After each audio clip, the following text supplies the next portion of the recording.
os mariñeiros pro mar. Non te aflixas, Marusiña, porque cada noite o claro luar regresará. Que si volverán, que non volverán, digan solas unha tras outra, en o corazón de non suspirar un latido solo compás. Que si volverán, que non volverán, digan solas unha tras outra, en o corazón de non suspirar un latido solo compás.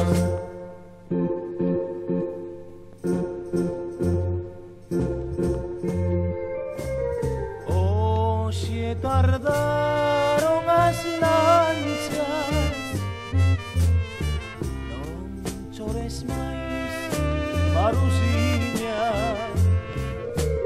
Pensa que foron moi lonxe e volverán, pensa que virán asiña.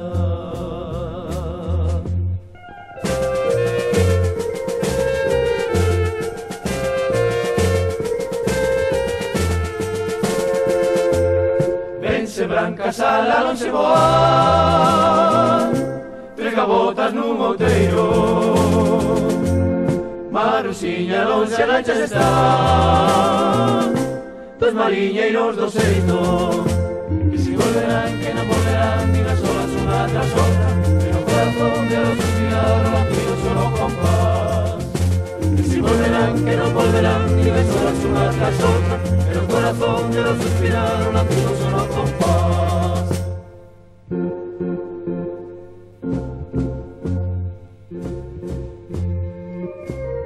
Hoxe tardaron as lanchas,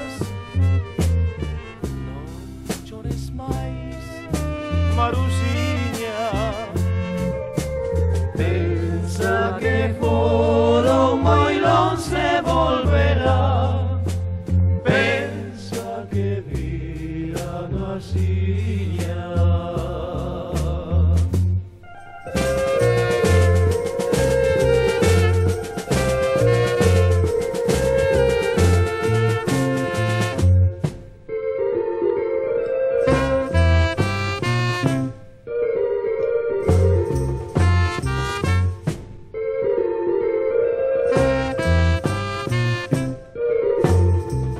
Que si volverán, que non volverán, digan solas unha tras outra, en o corazón de non suspirar o latido solo compás.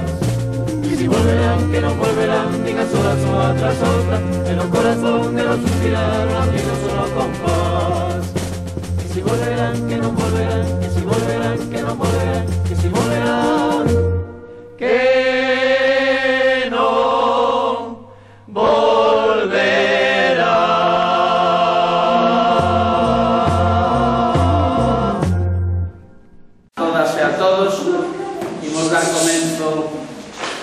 Esta cuarta conferencia do 17º ciclo da xornada de información sociosanitaria de Outes e a primeira xornada do programa universitario de maiores en Outes, que, como sabedes, pertence ao cuarto ciclo da Universidade de Compostela.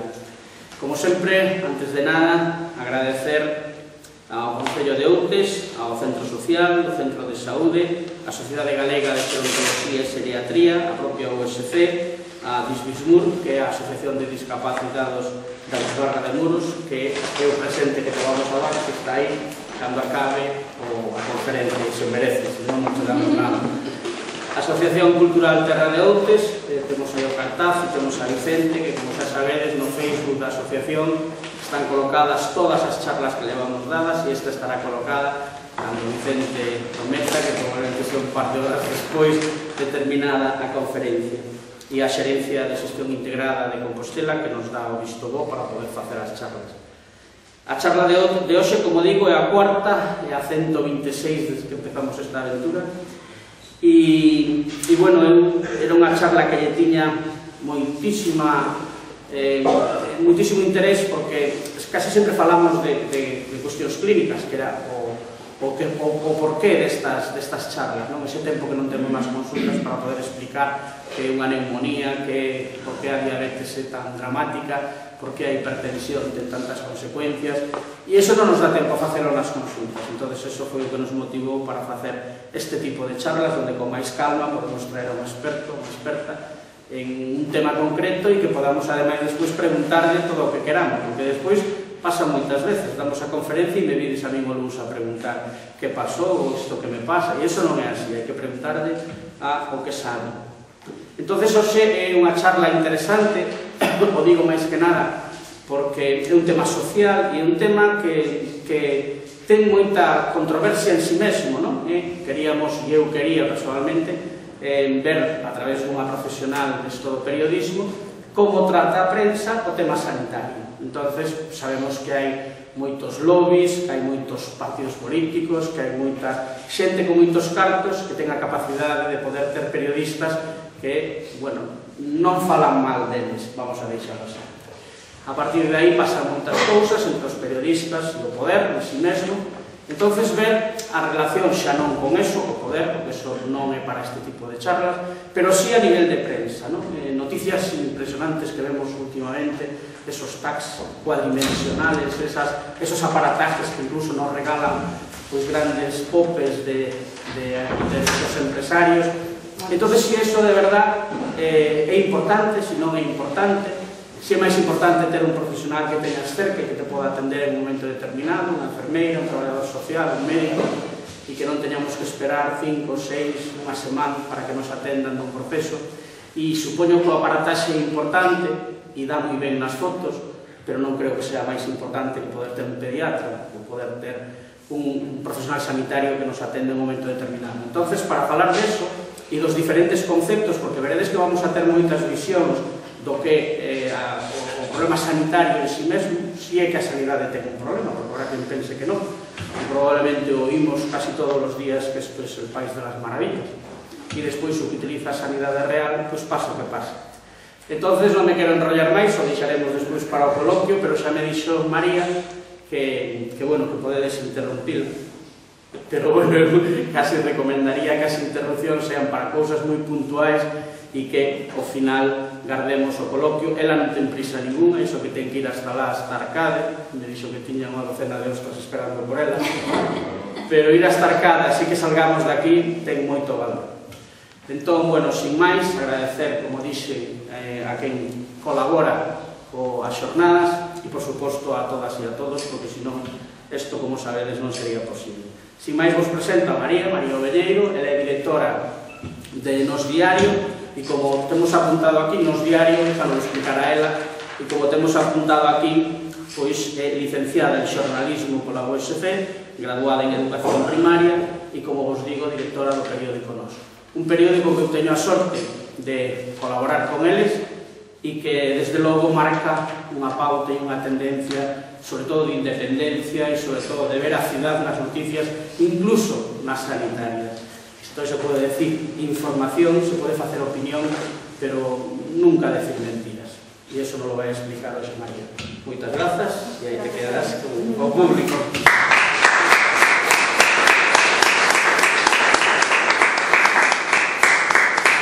Ben, pois...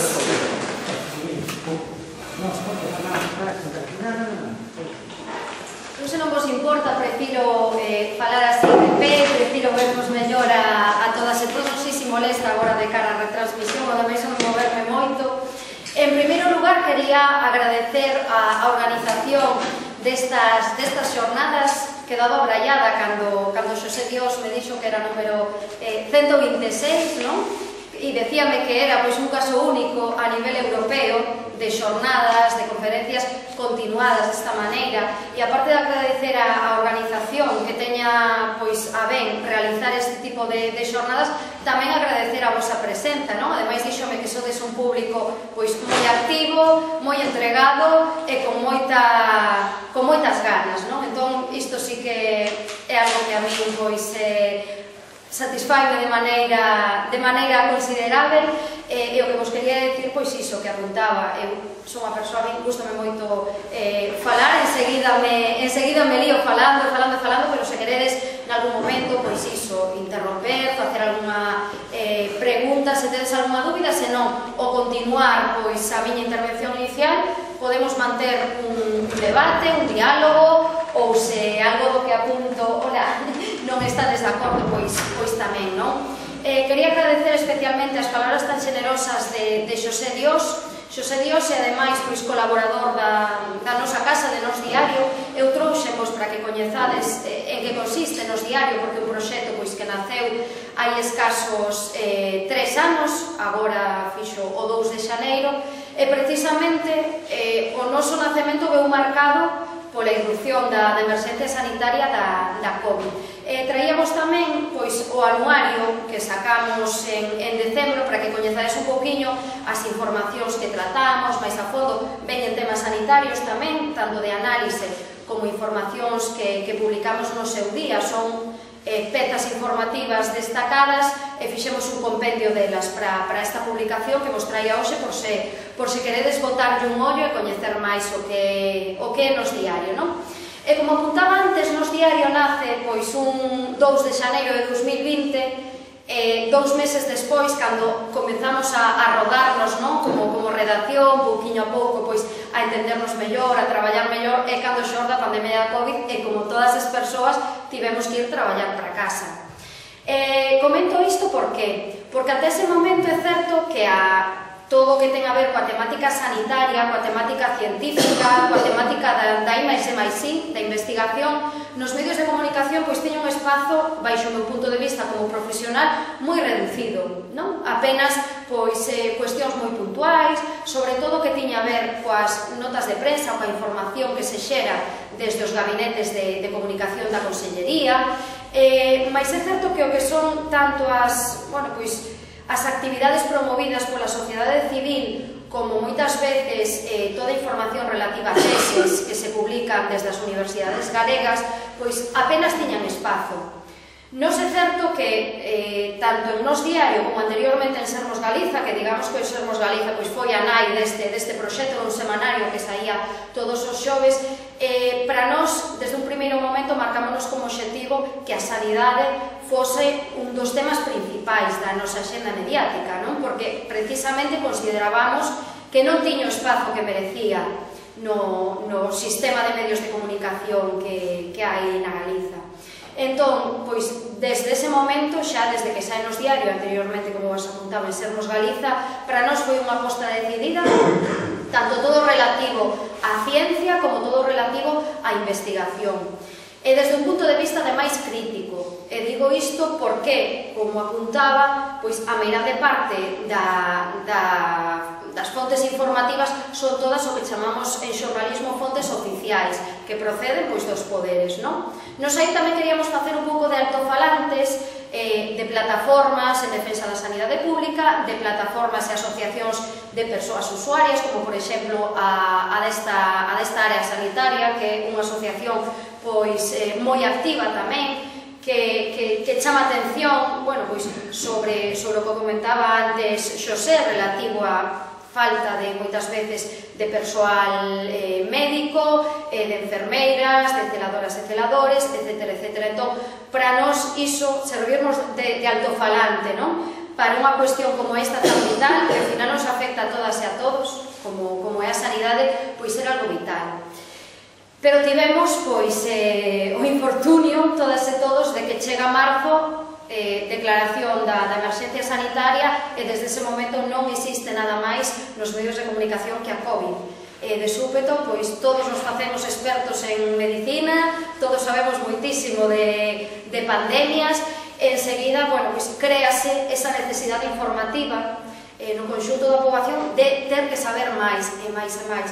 E o que vos conto é que, certo, nos como profesionais do xornalismo tiñamos esa presión por parte da cidadanía. No noso caso nacemos ademais en base a persoas suscritoras que apostaron polo noso diario, de querer saber máis. Pero o problema é cando se dá unha situación como esta, de suma incerteza, que os propios profesionais sanitarios non sabían que ia pasar, cada día eran informacións distintas, moitas veces contradictorias, faltaba moita información tamén por parte das administracións públicas.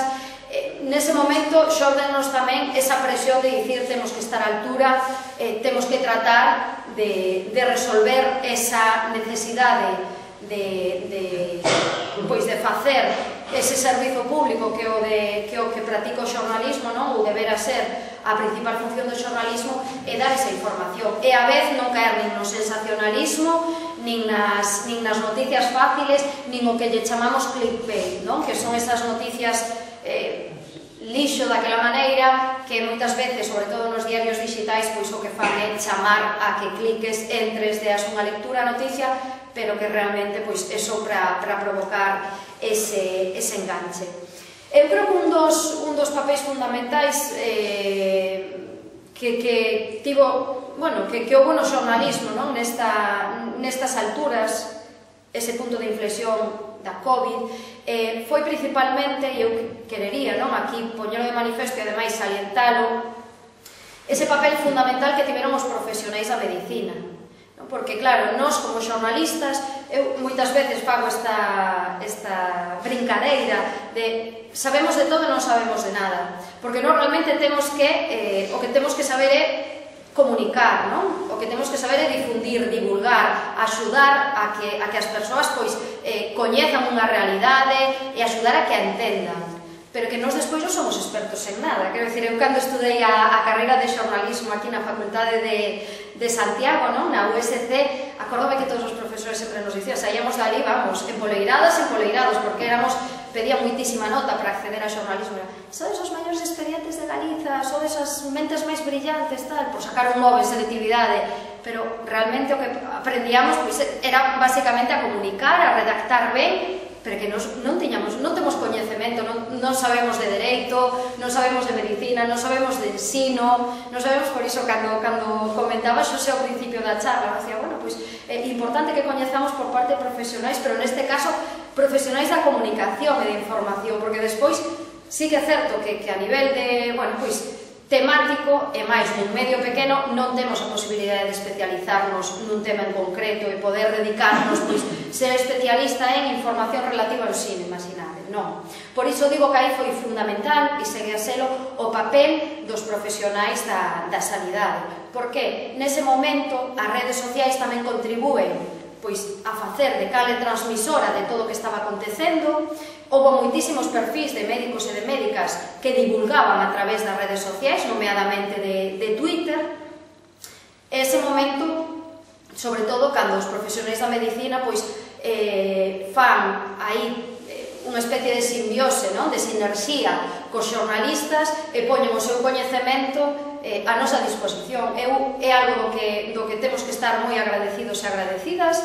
No noso xornal, non só a nivel informativo, nos temos moitas médicas e médicos de manos que podemos chamar como están indo todo o asunto relativo ás listas de agarda, a hora da espera dunha intervención cirúrxica, de probas diagnósticas, etc. Porque iso a administración pública non sempre cho di, ou non sempre conta toda a verdade, non? Moitas veces é contar medias verdades. Entón, aí é fundamental ese papel que teñen, neste caso, os profesionais da sanidade pública. Eso por unha parte, que nos contan a realidade. Nos despois o que facemos é transmitila.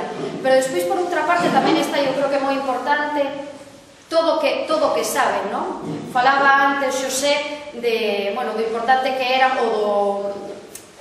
as maquinarias, a última tecnoloxía a nivel de información diagnóstica, que nos poden explicar por que é tan perigosa a diabetes, que os médicos e as médicas non teñen tempo na consulta, non? Tedes, un milimetrado prácticamente, e despois vai a costo tamén da vosa saúde, porque botades máis tempo do que tedes disponible para poder explicar en que consiste, e aí é cando nós si podemos facer ese labor divulgativo, de divulgación, non?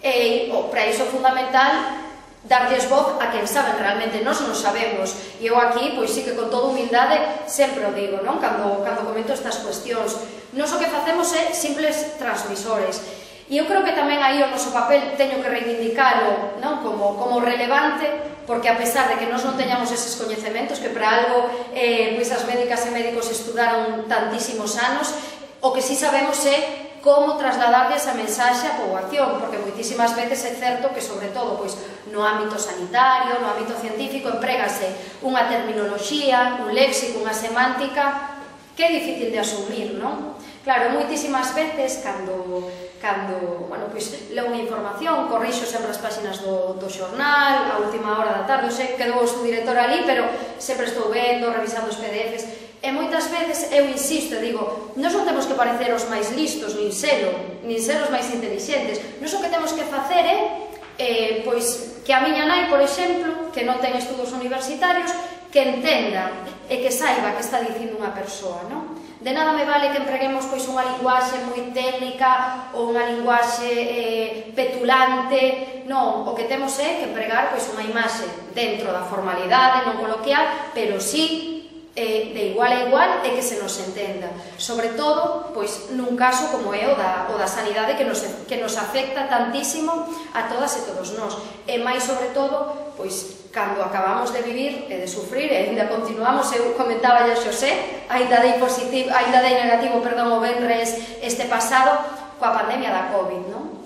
Pois como vos decía antes, había esa necesidade imperiosa de coñecer, de saber cando podo dar positivo, cando podo dar negativo, cada canto repito test, era toda unha incerteza tremenda, coa que tiñamos nos tamén que traballar, non deixarnos ir, porque era moi fácil, non? Ter visitas, que a xente comprase.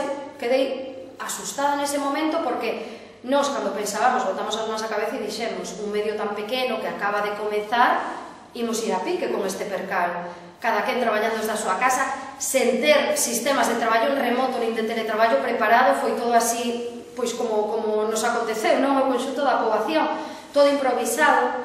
En ese momento dixen, a ver o que aguantamos. Pero todo o contrario, de súpeto empezaron a crecer as vendas nos quioscos, ademais non éramos considerados sector esencial e podían seguir repartindo os distribuidores nos quioscos, nos podíamos seguir saindo todos os días, as rotativas imprimían. Nese momento que vimos é que había unha demanda de información como nunca. De feito, a día de hoxe non se dá, lamentablemente, non? Aí disparáronse as lecturas á páxina web, que sí que é algo que se pode auditar, non? De maneira fiável, tamén as vendas en quioscos, e había esa necesidade imperiosa de saber. E nos aí, se xa tiñamos unha aposta decidida pola información relativa á sanidade, pois aínda fixemos máis, porque o que queríamos precisamente era contribuir a ser responsables, a axudar todo o que puidésemos divulgar, e eu sempre dicía, mira, a mí non me importa sermos as primeiras e os primeiros en lanzar unha información, pero ten que ser unha información veraz, sobre todo cando estamos falando de algo tan importante como a saúde, e que ademais provoca que algo que tamén outro dos aspectos que tratamos moito en nos diario, que pode provocar tanto malestar mental, tanta ansiedade, tanto medo, sobre todo descoñecido, esa incerteza, moitas veces non saber como afrontarnos este tipo de situacións.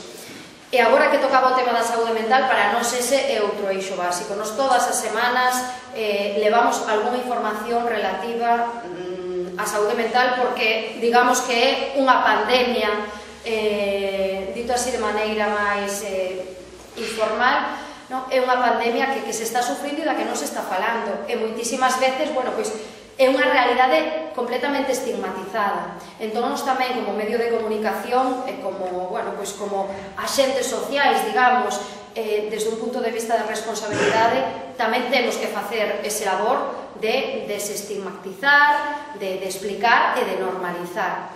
E aí, insisto, fan un papel fundamental eses profesionais que, ademais, no día a día está pasando consulta, sabemos que as axendas son imposíveis, sabemos, ademais, que tamén hai moitos problemas de saúde mental entre o colectivo, tanto de enfermeiras e enfermeiros como de médicas e médicos, polas situacións, por verse tan apremados, pola carga de traballo que hai. Para nós é fundamental e agradecemos moitísimo que sempre teñan a ben collernos o teléfono e contarnos.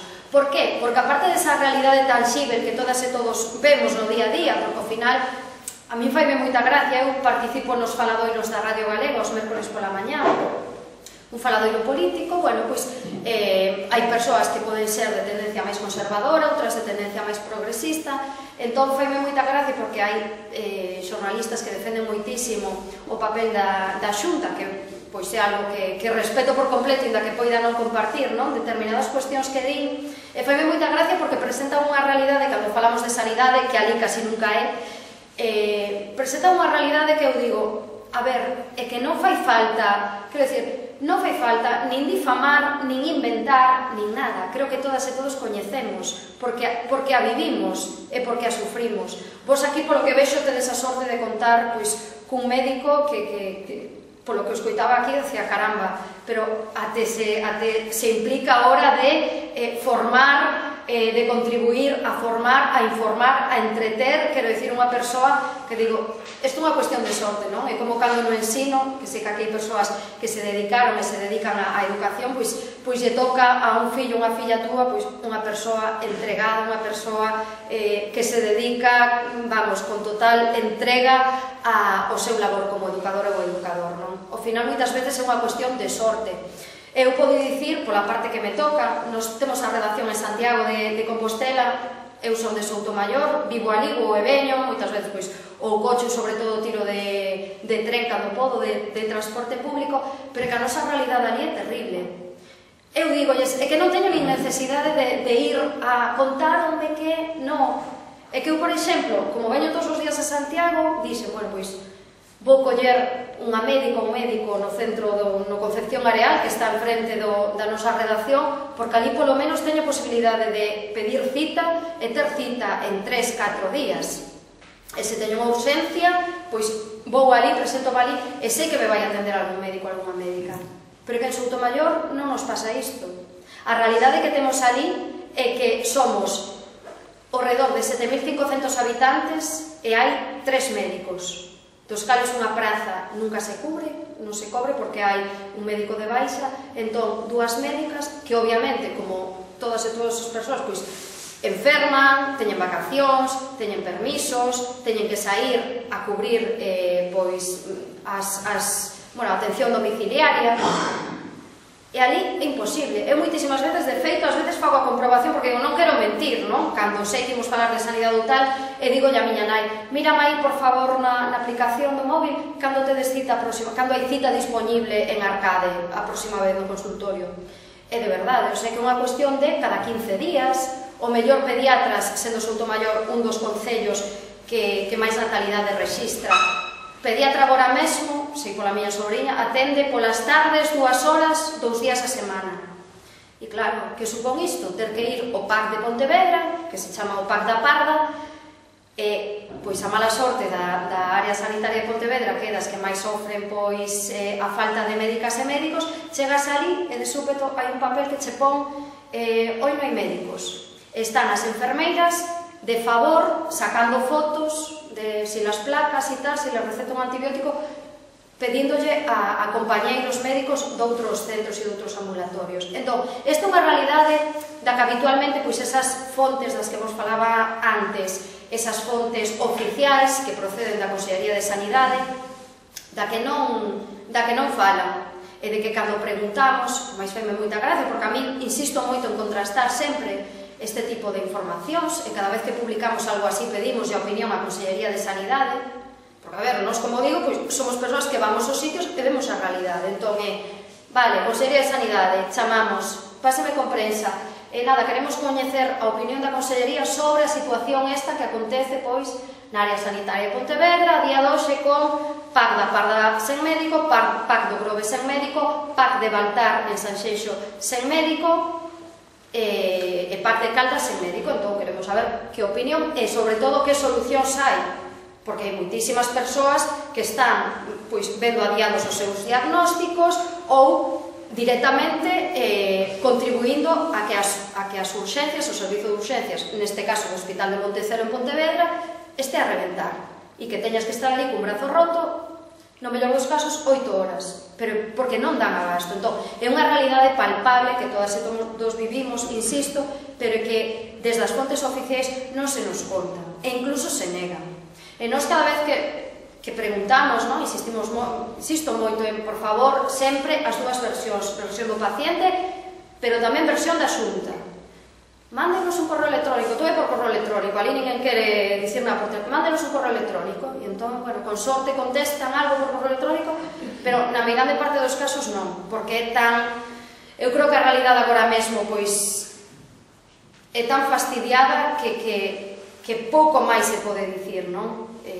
Bueno, pois, por parte dos poderes públicos, apuntar, bueno, pois, isto debese a esta cousa, bueno, o que sería habitualmente que a culpa do goberno central, porque non hai médicos e porque non se forman os MIR suficientes. E non sobre isto sacamos ainado unha información, bueno, porque hai médicas, médicos, enfermeiras, senadores, traballadores sociais que leen o noso xornal e que moitas veces pois chámanos, obviamente pídennos que respetemos o seu anonimato e dinnos, mira, aquí está pasando isto, neste hospital están facendo isto outro, están recortando por aquí, están tal. E unha das cuestións que nos comentaron e que eu quedei abrallada, porque isto de que sempre che din é que non hai médicos, é que o goberno central non está convocando as prazas suficientes, está perfecto, eso creo que sabemos todas e todos, non hai pediatras, bien. Claro, cando esta persoa que forma parte dun comité de formación de médicos novos, non? De residentes de MIR, dime, non, pero é que aquí hai unha cuestión, temos os papéis, dan a documentación oficial, efectivamente. Hai especialidades en que a Xunta non está pedindo todas as prazas que podería pedir. Figuradevos, pois, en cirurxía xeral, se o Estado permite formar 60 persoas, a Xunta pediu 43. Imaginade. Non teño na cabeza exactamente os datos, pero eran aproximadamente estes. Claro, estas son realidades que non vemos habitualmente nos medios, ou vemos moi pouco.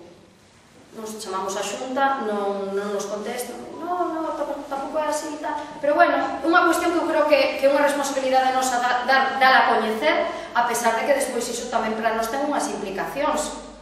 E ao final todo vai ao asunto de comer, non? Porque claro, a ver, comentaba antes Xosé, cando facía a presentación, que tamén neste ámbito da sanidade hai moitas presións por parte das farmacéuticas. Eu, por exemplo, teño ido a seminarios, a xornadas de formación sobre xornalismo e sanidade, e cando te pos a ver quen patrocina esas xornadas, pois moitísimas veces, agora que todos falamos, que coñecemos tanto Pfizer pola vacina da COVID, vemos que Pfizer está entre os patrocinadores, e moitísimas empresas despois que traballan con material de radioloxía ou de alta tecnoloxía, como pode ser, por exemplo, poño por caso Siemens. Entón, todo ao final está un pouco vinculado tamén a intereses económicos detrás, ademais de intereses políticos.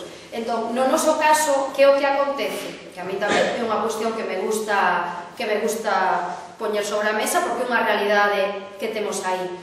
E é que se es un medio crítico, como nos pasa a nós, despois tamén somos castigados.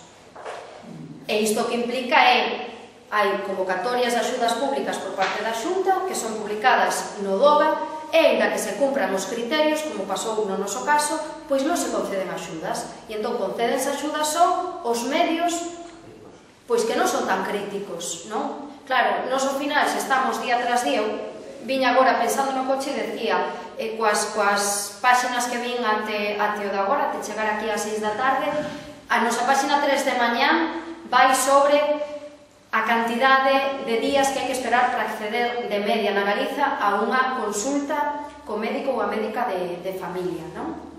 Non son datos que inventamos, sempre partimos das enquisas, dos datos oficiais do Ministerio de Sanidade ou da Consellería de Sanidade, a pesar de que tamén sabemos, grazas a moitos profesionais da sanidade pública, que existen dúas listas de espera, cando falamos de acceso a probas diagnósticas ou a operacións, non? Están as listas que lle chaman estruturais, que son as que a Xunta publica de maneira oficial cada X meses, e despois están as listas, digamos, que quedan aí no limbo, isto podería falarnos mellor Xosé Dios, e que aparece no sistema informático que temos Sergas, que se chama IANUS, que aparecen aí. Son todas estas persoas que, por exemplo, tes que operar, tú estás pendente de operarte do xeonllo, e chamante para operarte na Rosaleda, en Santiago, e ti dis, mira, non, eu quero que me operen no CHUS, prefiro que me operen no CHUS na sanidade pública. Entón, inmediatamente desapareces desa lista e apareces na lista esta que eu lle chamo a lista do limbo, que non se sabe, aparece aí como esta persoa rexeitou ser operada. Non, non quixo ser operada na sanidade privada, quixo ser operada na sanidade pública. E entón, nun momento como é o actual, onde se están detraendo moitísimos recursos das arcas públicas, porque nos analizamos os orzamentos da Xunta e vémolo, non? Para pasalos a sanidade privada, con concertos públicos, con derivacións como estas que estou comentando, que pasan no día a día, pois nós tamén nos queremos facer eco desa realidade.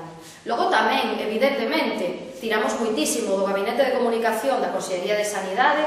Teño que dicir tamén aquí que o Conselleiro de Sanidade deu-nos unha entrevista hai aproximadamente ano e medio, e outros conselleiros non nos las dan, porque consideran que somos un medio crítico e a maneira de castigarnos. Teño que dicir tamén que o Gabinete de Comunicación de Sanidade, certo que cada área sanitaria ten o seu, e que se decimos, pois, por exemplo, imaginade que mañá é o día dos trasplantes, pois vamos facer unha información sobre como está todo o panorama respecto dos trasplantes, das doazóns, sempre nos pasan os datos, sempre nos conseguen unha persoa coa que falar que saiba do asunto. Quero dicir, nós tamén facemos moito ese xornalismo sanitario de divulgación, de coñecer, como antes apuntaba Xosé, de por que é perigosa a diabetes. Estas cuestións de máis divulgativas, non tanto de dar a coñecer a realidade máis crítica. Tratamos de tocar eses dous temas, non? A nivel informativo. Despois, a nivel opinión, nós tamén temos unha especie de tribuna pública na que escribe, por exemplo, Xosé Dioso, por iso coñecín, escribe unha vez ao mes en Nos Diario, contando a realidade que vive el como profesional da medicina cada mes, e aí combinamos, aparece como opinión, como análise, asinada por él, no que él conta o seu parecer. Eso é opinión. Nos o que facemos despois é información, sempre contrastando, insisto, con distintas fontes. Cando falamos de cuestións divulgativas por exemplo, que outra realidade tamén contra que queremos loitar, non? Esa concepción máis androcéntrica da medicina, todo centrado no home, a medida do home como universal, como válido e non o da muller. Cando falamos, por exemplo, da endometriose, que é outra das realidades que está silenciada e que padecen moitísimas mulleres, pedimos información aos sergas, pedimos información a especialistas, ás universidades, e aí facemos un compendio do que nos parece a nós que pode resultar atractivo de cara ao público, as persoas que poden ler ou chegar. E logo, sobre todo, tendo na cabeza a importancia que ten que se coñezan esas enfermidades, e esa outra realidade, que é, moitas veces a das mulleres que aparecemos como relegadas, incluso nos estudos médicos, nos estudos diagnósticos, a respecto dos homes. Sempre poño o mesmo exemplo, que eu creo que é o que máis controlamos todas e todos. Un infarto. Penso que aquí todas as persoas poderíamos dicir cales son os síntomas dun infarto. Moitas veces dinche, pois esa dor no brazo esquerdo que irradia desde aquí, tal. Claro, pero esa é a medida para os homes. No caso das mulleres, eu creo que isto sí que non podería explicar mellor aquí o especialista, no caso das mulleres é diferente, os síntomas son diferentes. É como, cando apuntaba agora, o caso da endometriose, que é unha enfermidade completamente silenciada, ou o que acontece coa menopausia. Parece que hai un estigma aí que non se fala de todos os problemas que acarrea, todo o sufrimento que acarrea eses cambios hormonais provocados pola menopausia. Son cuestións sobre as que nós estamos moito enriba. Tamén todo o que ten a ver co dereito ao aborto, é un dereito, hai persoas que están a favor, hai persoas que están en contra. O que sí que hai é unha lei que di que se garante o dereito ao aborto no Estado español. Entón tamén facémonos eco moitas veces de persoas que queren exercer ese dereito, que xa é un momento moi complicado da súa vida e que a ninguén lle agrada tomar unha decisión neste sentido, e facémonos eco das problemas e das dificultades que hai, porque, por exemplo, aquí na Galiza, e isto é algo que a Consellería ten calado e non di, non en todos os hospitais se pode abortar, porque os profesionais da sanidade pública tamén, e como debe ser, teñen o dereito á obxección de conciencia e neganse a abortar. Aí hai unha pregunta. Como que teñen dereito á obxección de conciencia? A lei aparece... É como se un albañil di, si eu coloco la denuncia, xa está 3 pesos. de 3 metros para arriba non que ao jeito como do peito. Se tes un oficio, tens que traballar a futuro. Sinto polo menos, Despois podenolo dicir o médico tamén. Tamén desde o punto de vista de que eres un funcionario público, cumples a lei. E se non te vas a función pública e exerces na privada.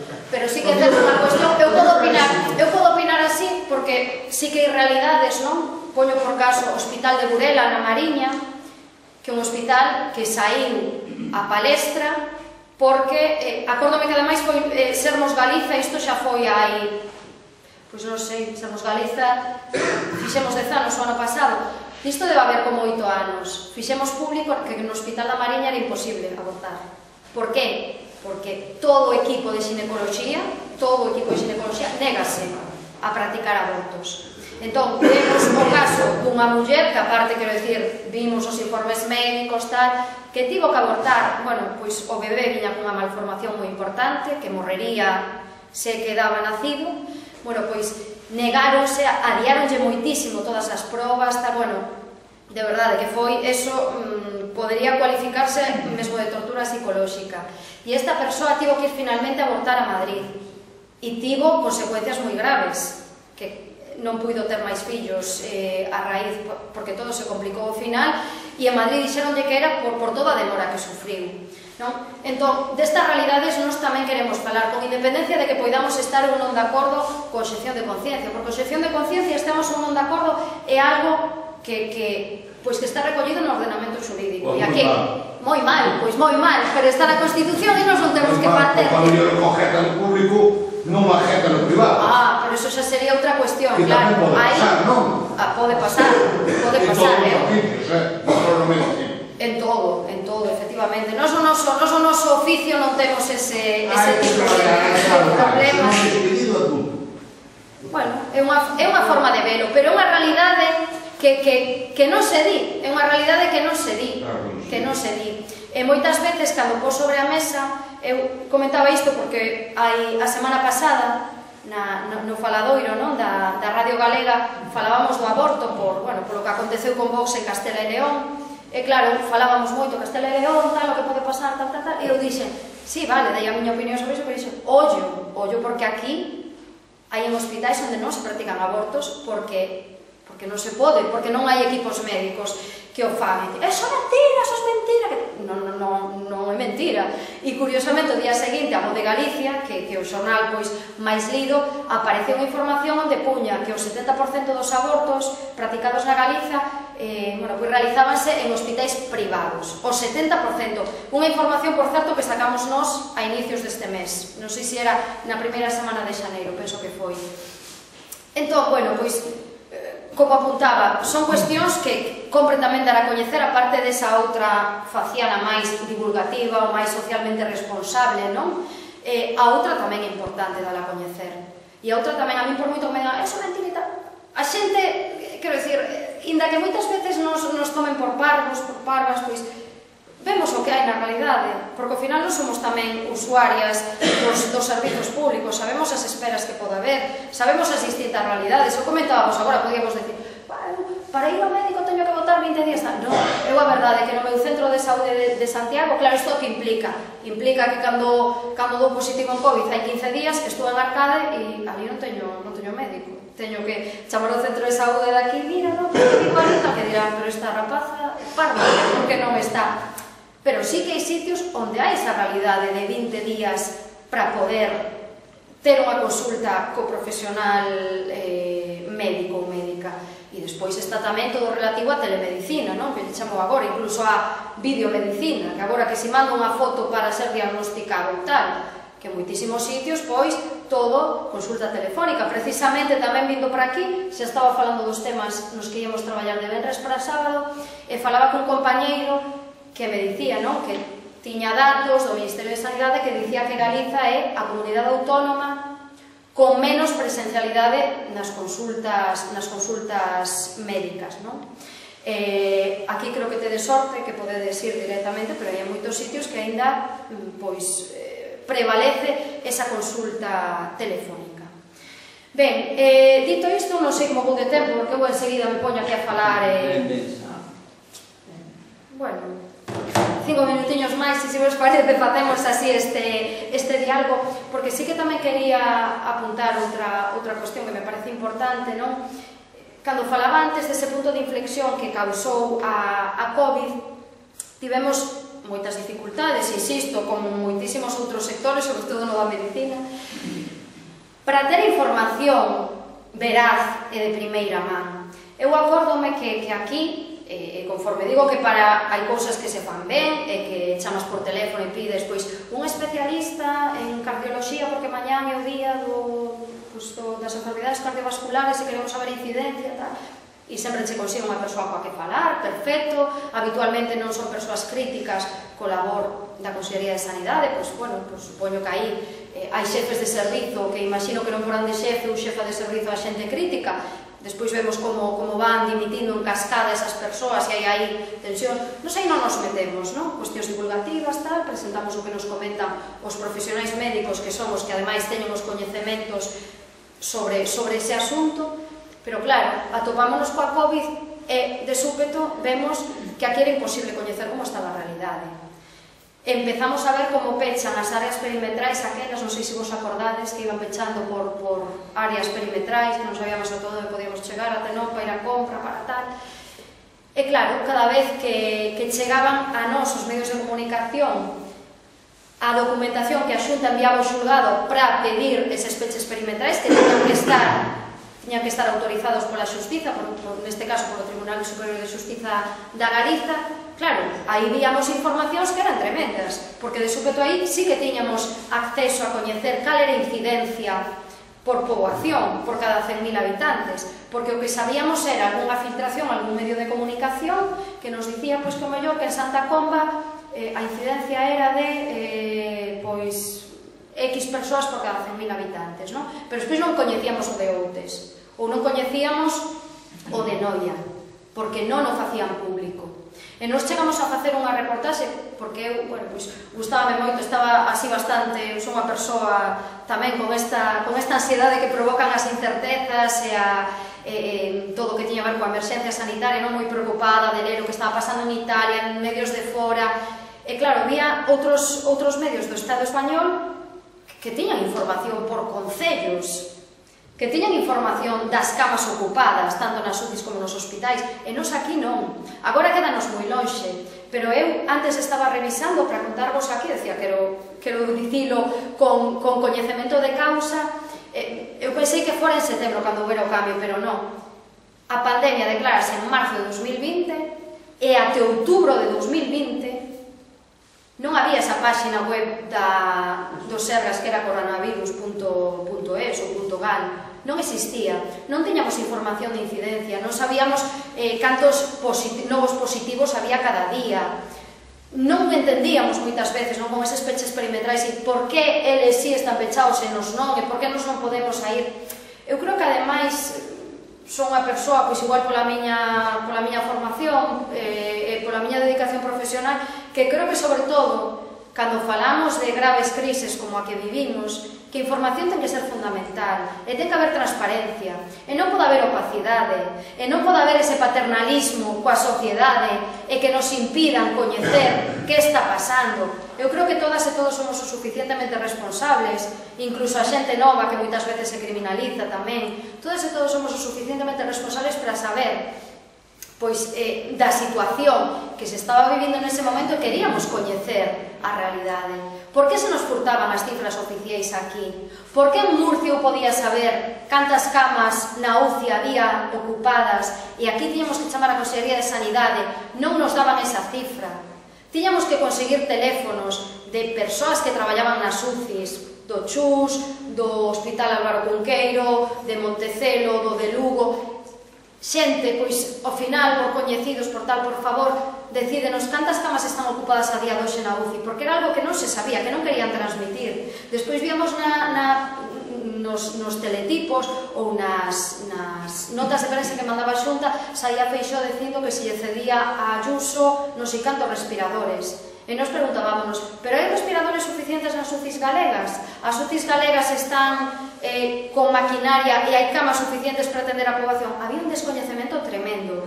E non é até outubro, desde marzo, cando a Xunta accede a abrir eses datos, a facelos públicos, non só para os xornalistas, que eu creo que deberían ser para toda a ciudadanía, unha página web, como houve despois, onde podías ver os novos positivos, as PCRs, este índice de reproducción que ia saindo cada día.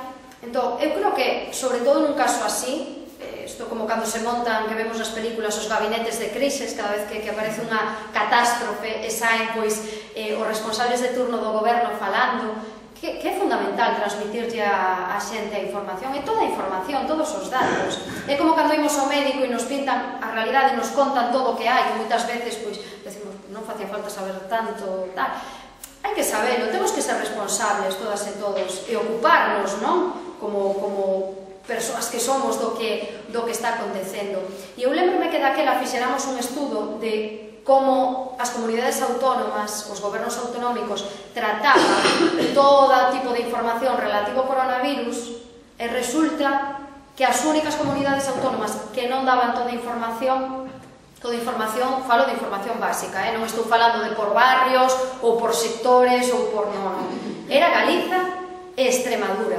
Eran as únicas que non informaban de cuestións tan básicas como a incidencia de COVID por área sanitaria. E negáronse hasta o último momento. E eu acórdome que nos consellos da Xunta, nas rondas de prensa, que cando os xornalistas podemos ir preguntarlle directamente ao presidente da Xunta, porque isto non se fai así.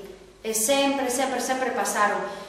Que pasa? Que sí, que conseguimos, pouco a pouco, facendo esa presión entre todos os medios de, o que non é normal é ter que enterarnos pola documentación que lle mandades ao xulgado que esta área se pecha porque tanta xente con COVID ou tal. Por que estas cousas non se fan, non? O mesmo acontecía nas residencias públicas e o mesmo acontecía en privadas tamén, e no ensino público. Nunca se chegou a saber, nunca, a porcentaxe de casos que había de COVID no ensino público e no ensino privado.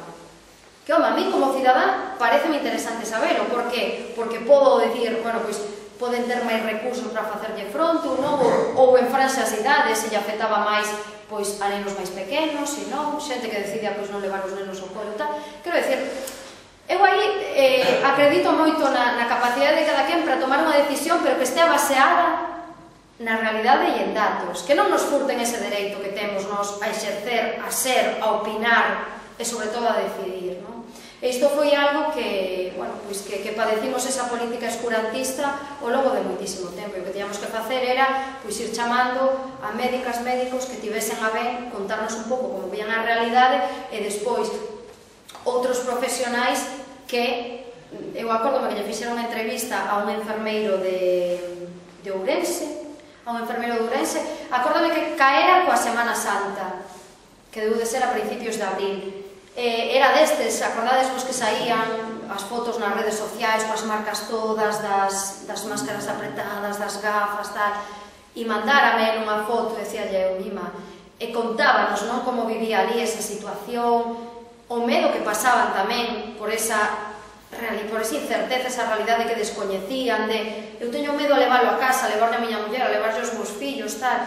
Esa humanización tamén eu creo que era moi importante trasladala, e era algo que era moi difícil acceder. Entón eu aí, o mellor, pois profesionais médicos poden decir non fai falta tampouco que coñezamos tanto, porque tamén moitas veces vos mesmos podedes trasladar. Obviamente a información, que isto tamén é algo que sempre digo, é que é así, pode ser obxectiva, creo que o que non debe ser neutral.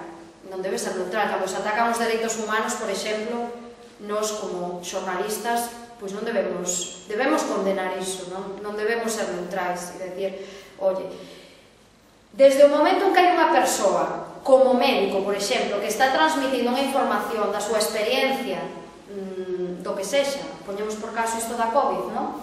Ou desde o momento en que eu, como xornalista, estou escribindo unha información, todos e todas somos humanos, e deixamos pasar un pouco, verdade, a obxectividade é unha entelequia ao final, non? Porque desde o momento que ti estás facendo parte dun proceso, por exemplo, dun proceso de escrita, xa estás condicionando ese proceso de escrita e estás deixando ir a túa realidade. Nos no que loitamos no día a día é que sexa o máis plural posible e que sexa o máis ecuánime posible.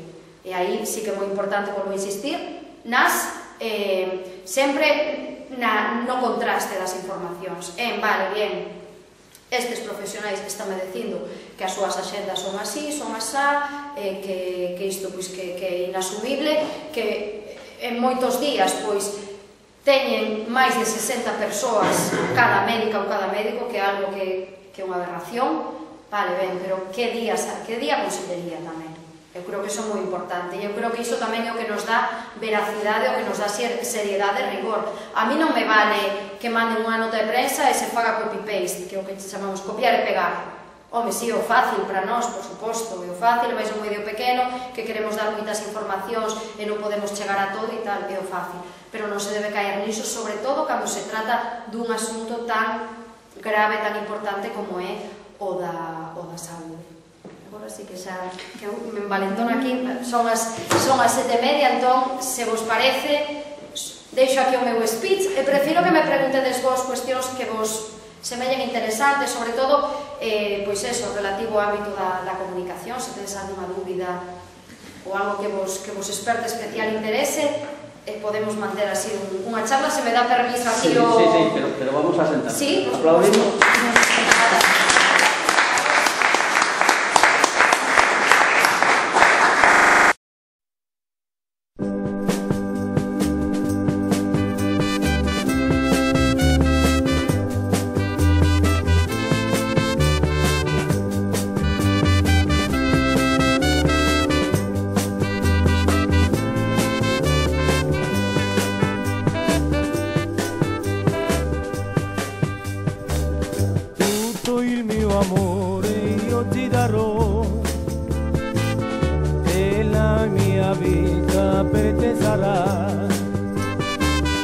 Se tu lontano ti vai sarò uno infelice in verità. Tutto il mio amore io ti darò e la mia vita per te sarà.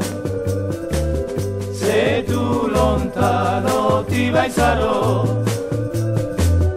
uno infelice in verità.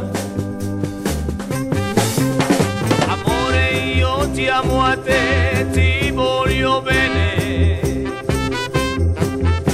Il cielo festeggerà di nostro amore.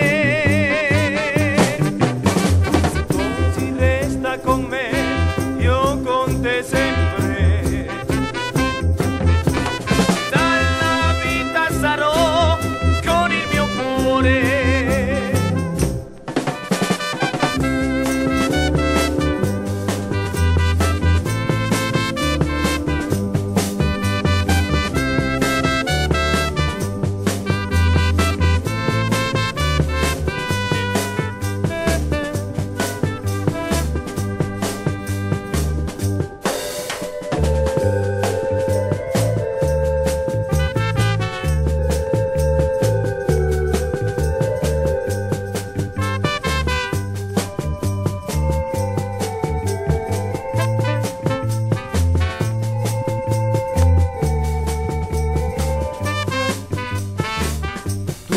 Il mio amore io ti darò e la mia vita per te sarà. Se tu lontano ti vai sarò uno infelice in verità. Se tu lontano ti vai sarò uno infelice in verità. Se tu lontano ti vai sarò